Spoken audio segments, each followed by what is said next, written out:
Hi boys and girls, I'm going to read you a story today called Little Grunt and the Big Egg.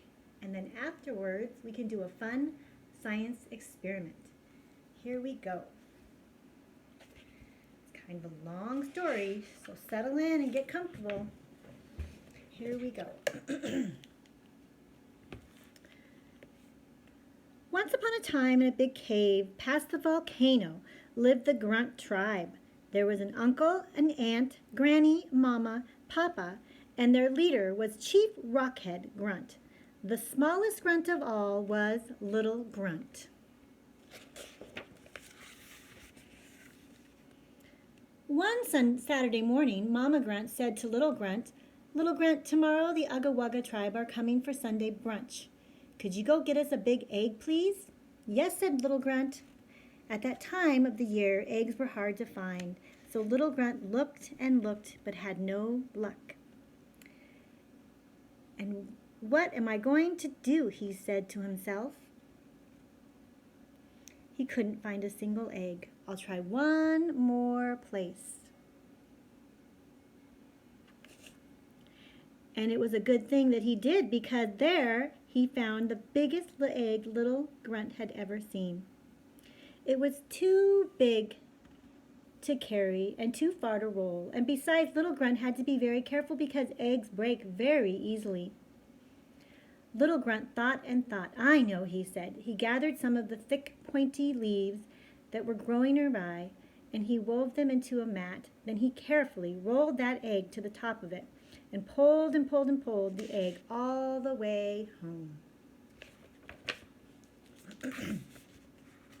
My goodness, said the Grunt tribe. What an egg! That'll feed all of us. And even the Grizzler tribe. Maybe we should invite them to Sunday brunch. I'll be able to make a special omelet. Yummy, yummy, all the Grunts yelled. They put the egg near the hearth, and then they all went to bed. That night, by the flickering firelight, the egg began to make a noise. Click, clack, clunk.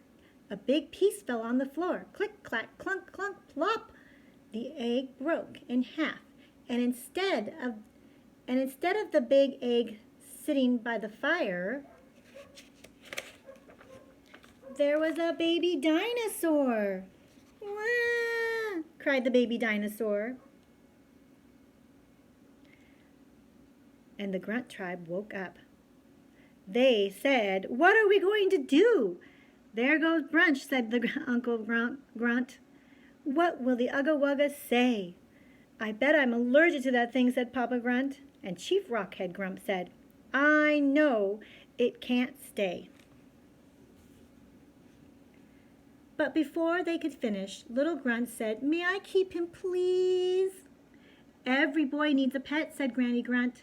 Some of the Grunts said yes, and some of the Grunts said no, but finally it was decided that Little Grunt could keep the dinosaur.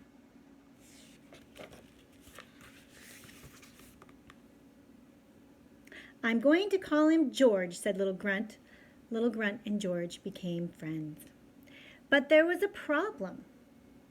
The cave stayed the same size, but George didn't.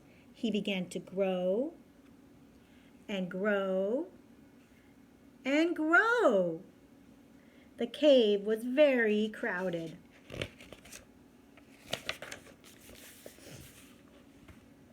And there was another problem. George wasn't housebroken. George ate all the leaves and all the trees and all the bushes and all around the cave, but was still hungry. George liked to play rough. George stepped on things. And when he sneezed, well, it was a disaster. "Ooga, ooga, enough is enough," said the Grunts. "Either that dinosaur goes or I go," said the uncle. "I spent all day getting him food," said the aunt. "He stepped on all my cooking pans," said the mama. "I guess it wasn't a good idea to keep him," said Granny Grunt. "How about a nice little cockroach?" "I'm in charge," said Chief Rockhead, "and I say that giant needs to go."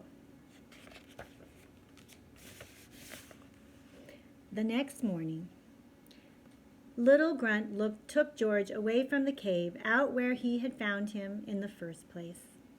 "Goodbye, George," said little Grunt. "I'll miss you." "Wah," said George. Big tears rolled down his face. Little Grunt watched as George walked slowly to the swamp. "I'll never see him again," sighed little Grunt. Oh. Let's keep reading and find out what happens. The days and months went by, and little Grunt still missed George. He dreamed about him and drew pictures of him. "Little Grunt certainly misses that dinosaur," said Mama Grunt. "It's nice and peaceful here again, though." That night, the cave started to shake. The floor began to pitch, and loud rumblings filled the air. "Earthquake!" cried the grunts, and they rushed to the opening of the cave. "No, it's not," said Granny. "Look, a volcano!" And sure enough, the big volcano was erupting. All over the place, steam and rocks and black smoke shout out of the top. Around the cave, big rocks and boulders tumbled and bounced. "We're trapped! We're trapped!" shouted the grunts. "What are we going to do?" "Don't ask me," said Sheep Rockhead. "I quit." "Now we're really in trouble," shouted Papa Grunt. The lava was pouring out of the volcano, and wide, flaming rivers were heading down the straight cave. There wasn't enough time for the grunts to escape, and all of a sudden the grunts heard a different noise. "Wah, wah, wah, wah." There they are, you see them? "It's George, little Grunt," said little Grunt. "He's come to save us." "Oga, Oga, quick!" the grunts as they shouted and jumped on George's long neck and long back and long tail.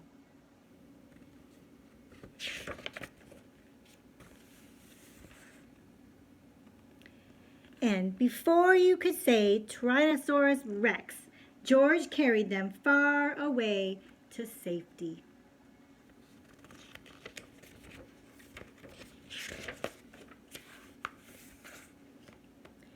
"As your new leader," Papa Grunt said, "I say this is our new cave," and they all liked it. "When do we eat?" said Mama. "And George can live right next door," said little Grunt. "Where is George?" asked Mama Grunt. "I haven't seen him all afternoon." "Ooga, ooga, here, George," called the grunts.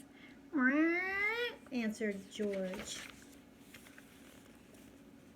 "Look," said little Grunt. "Oh no," said the grunts. There was George sitting on a pile of eggs. And they all lived happily ever after. The end.